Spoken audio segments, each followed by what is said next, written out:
Hello and welcome all of you. Welcome to this session on a casual discussion on campus placements which happen for BTech students in all branches. So I wanted to talk about these campus placements and their genuineness and the reality, myths and facts. A casual discussion on how much of truth is there in it, how much of reality is there in it, and what are the various myths and facts. So coming to this campus placements, myths and facts, the first question. Why does a company actually come to your college? That's the first question. Why does a company come to your college? Because they would have given a notification, they can simply, bring out an ad, or they can talk to some third party agents.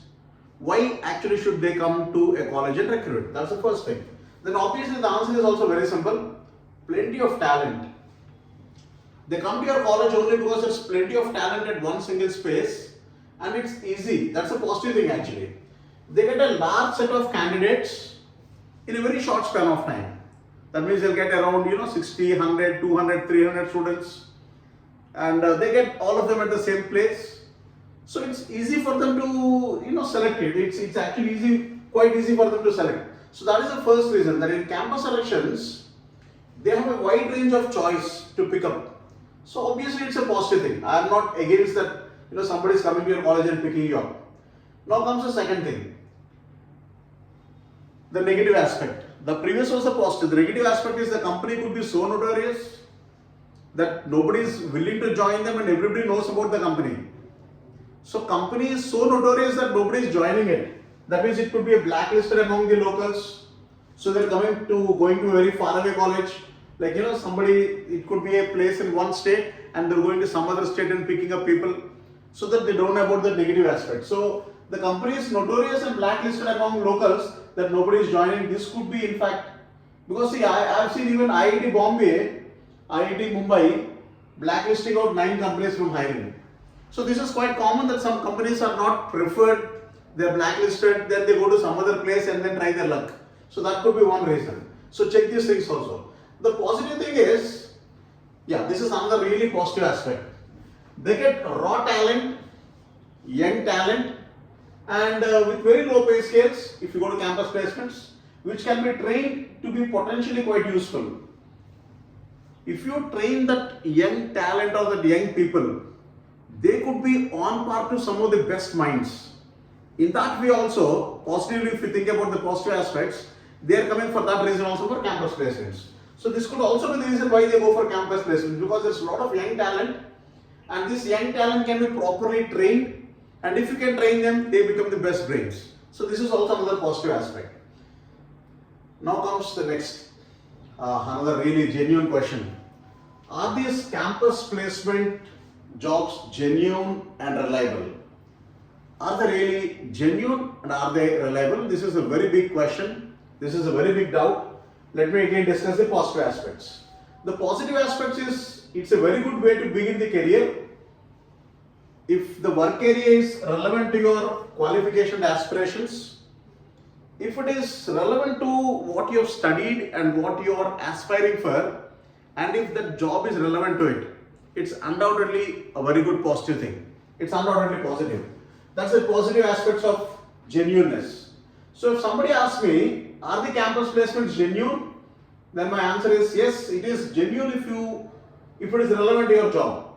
So if you can start liking your job, and if you feel your job is very good with these people, if you feel you are really loving it, it's obviously good. But then the question comes, negative things.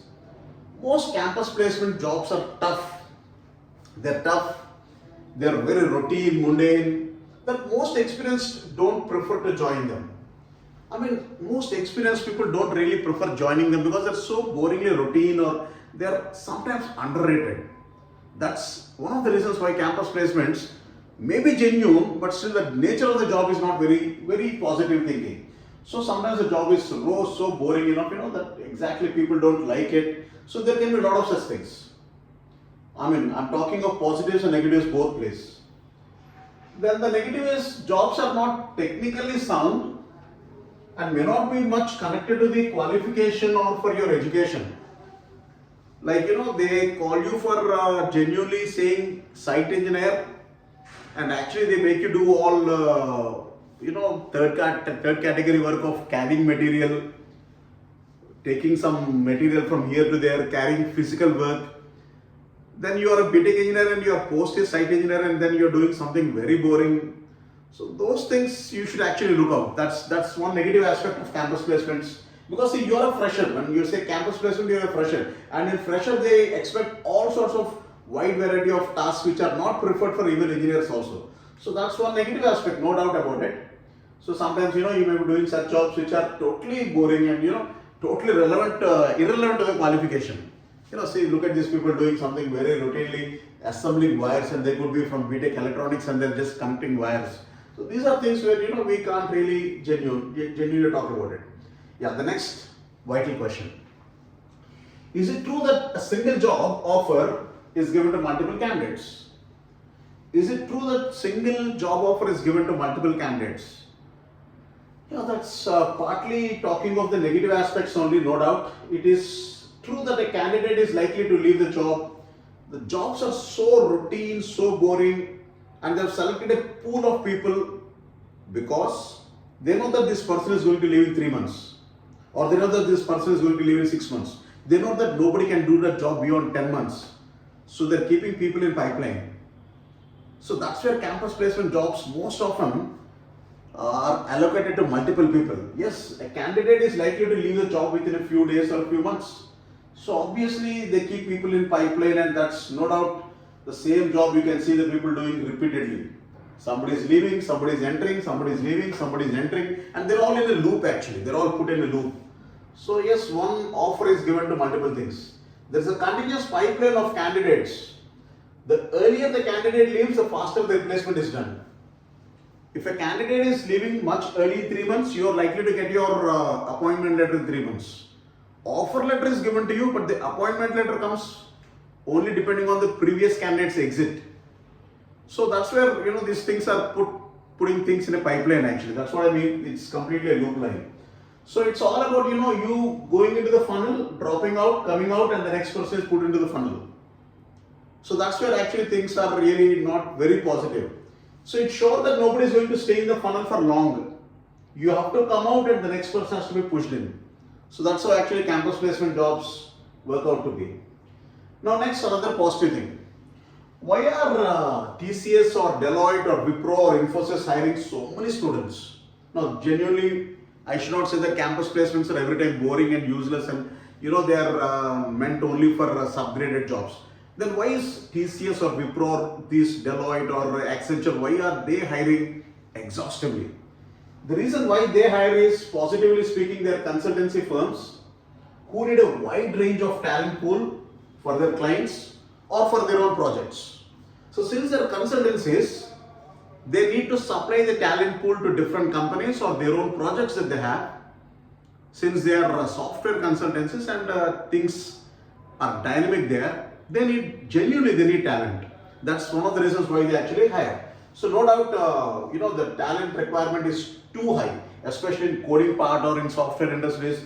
There's a huge requirement for talent. So genuinely, obviously, they hire, and it's a positive thing. I'm not anything against it. But the negative aspect of this is they are not able to get the required minimum quality in standards among students. There is a wide range requirement for front-end developers or back-end developers or full-stack developers or DevOps or for blockchain or for so XYZ technology. But they are not able to get the right talent. So they are consistently in a search for the talent.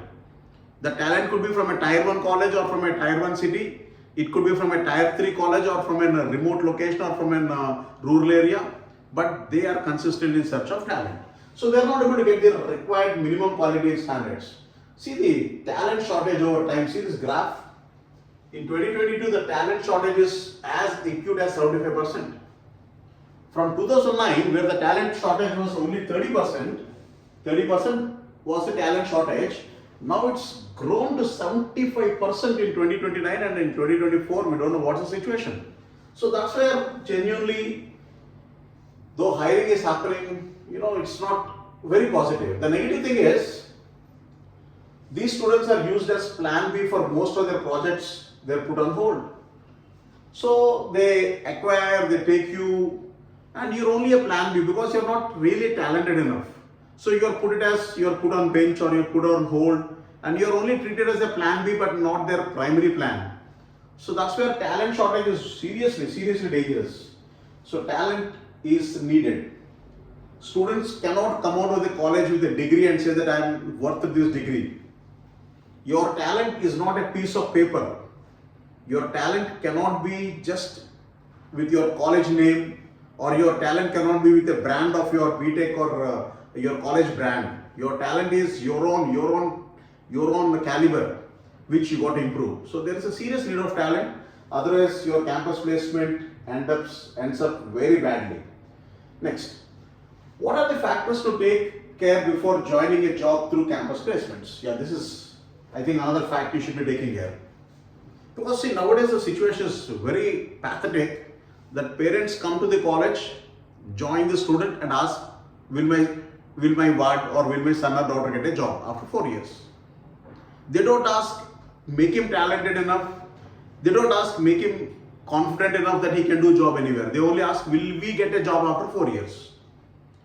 And the management says, yes, surely you'll get it. Because the management is very sure that they're going to give some awkward job or some odd job. Parents are happy that they're getting a job. Both of them forget, the parents and the management forget that this person needs to be trained that he can get a job anywhere rather than the campus placement jobs alone. He should be trained and he should be given such an caliber, such a talent, such a coaching that he can survive anywhere in the world. So before you go for campus placements, what are the factors that you have to take care before joining a job through campus placements? So look at the factors. Positively, you should look at the job profile. You should look at what actually is your work profile there. Not the designation, right? It's not the designation. They can even say you are the director of a company. And then you finally do the sweeping. It doesn't look nice, right? So you should be looking at what exactly is the job profile, what is the nature of the job, and what is the company profile. And what are their policies? What is the feedback from the old employees? Like you could have got some seniors or you could have got some existing employees there. You have to take a feedback from them. Okay, what was the reason why you left, or what was the reason, what was positive there, what is negative there? So obviously I think that the company's policies are very important and the nature of job is very important. What actually are you doing there? Are you simply designing something, or are you simply assembling something, or are you simply working as an carrier of goods and transportation? Because if you are designing, probably you don't have to assemble like this. If you are assembling, probably you should not have designed it. So I believe your job profile is very vital there. Nature of the job is very vital. And of course, as I told you, policies and procedures. You should know your company's policies, procedures, what actually they apply, how do they rapidly change them. Do know them. Do know how the policies change over a period of time. Next. Yeah, this is another genuine question. Why are most campus placement jobs coding oriented or software related? And what makes campus placement jobs very favorite for computer science, or why are they mostly coding oriented? That's only because of a volatile nature of the field. That's not only because there's acute shortage for people who are coding, it's also because the field is like that. Technology changes so rapidly that a fresher or experienced are the same. So if you take a software industry and if you take a technology like blockchain, which probably I heard it only for the last 7 or 8 years, maybe I should have heard it only for the last 7 or 8 years, can I expect a person with 20 years experience in blockchain? Can I expect a person to have 20 years of experience in blockchain? Obviously the answer is no. Look at DevOps. You can't expect a person with 20 years experience because the technology itself is nascent. So even a fresher is sufficient there, even an experienced has got no role there. That's what I mean to say. Campus placements are so heavy for freshers in software because a software or an experienced person is almost the same. That's one of the reasons. So if you look at these technologies like cyber security, which is everyday changing, artificial intelligence, blockchain, quantum computing, What role can an experienced person have there who is also in the process of learning, and a fresher who is easy to learn? So fresher can easily adapt, so that's why they go to campus and recruit a fresher who is talented enough, who can adapt himself. That's very important. That's the most important thing. The negative thing is too much of job shifting happens here. That's also one of the reasons why they go for campus placements. Somebody comes, somebody leaves, somebody comes, somebody leaves. So campus placements, coding jobs are very heavy because a backup or replacement is necessary for everyone. Too much of job shifting happens in software and coding. So because of this also, there will be a lot of placements, a lot of things happening. Switching the career is very common there. Switching a job is very common there. Ethics and all those things that we look at, ethics and all, have no role at all there. How is my pay and how is my project there, what is my exposure there, is what all counts. Nothing else counts there. So that's also one of the reasons. And too many vacancies at fresher level, that's as I already told you. Companies often find challenges in acquiring talent. This also already discussed about it. Fresher level, too many vacancies because getting the right talent is tough. And moreover, freshers don't easily adapt. They don't come out with good talent. So obviously there are a lot of things where software companies need campus placements. So look at this young girl, or look at this old person. They're almost new to the technology. So taking somebody at a very low pay scale and a fresher who can adapt is as good as taking somebody with a very high pay scale and who can't even maybe adapt to a technology. So that's one of the reasons why I feel campus placement jobs are mostly coding oriented. And this is another genuine thing I should really clarify. Are there jobs and other things other than campus placements? I mean, people ask me, sir, what else can we do other than relying on the college or relying on these fresher jobs? What else can we do? Then the answer is, you have a lot of things in the core sector. You can become a graduate engineer trainee in a public sector company. You don't have to write GATE exam. There are non-GATE options. There are even a lot of jobs in private sector also for graduate engineer trainees. You don't naturally have to go for coding jobs and depend only on your own I should say your own college or your own placements. There are management trainees in public and private sectors. There are core sector jobs, non-coding jobs, research, and then you can take research as a career. India is also slowly picking up to research as a career. That means you keep doing research, join MS by research in IITs or do some project, take a project and do research on that, and that itself can become a career. India is slowly opening to these technologies also. So these are things I thought I should be discussing about campus placements. So that's about myself, Suresh VSR. For the last 25 years I've been into GATE training. And subscribe our channel, do like, share it with your friends to know these genuine facts. We presented as much possible, as far as possible, what actually is the logic behind campus placement training, campus placements. We presented with genuineness what actually is the positive and negative aspects of campus placements. So do share, do subscribe our channel, and we'll be coming out with more such videos. The description contains the links for GatePro and downloading the GatePro app. Though of course this may not be relevant to GATE coaching, I thought I should come out with such facts.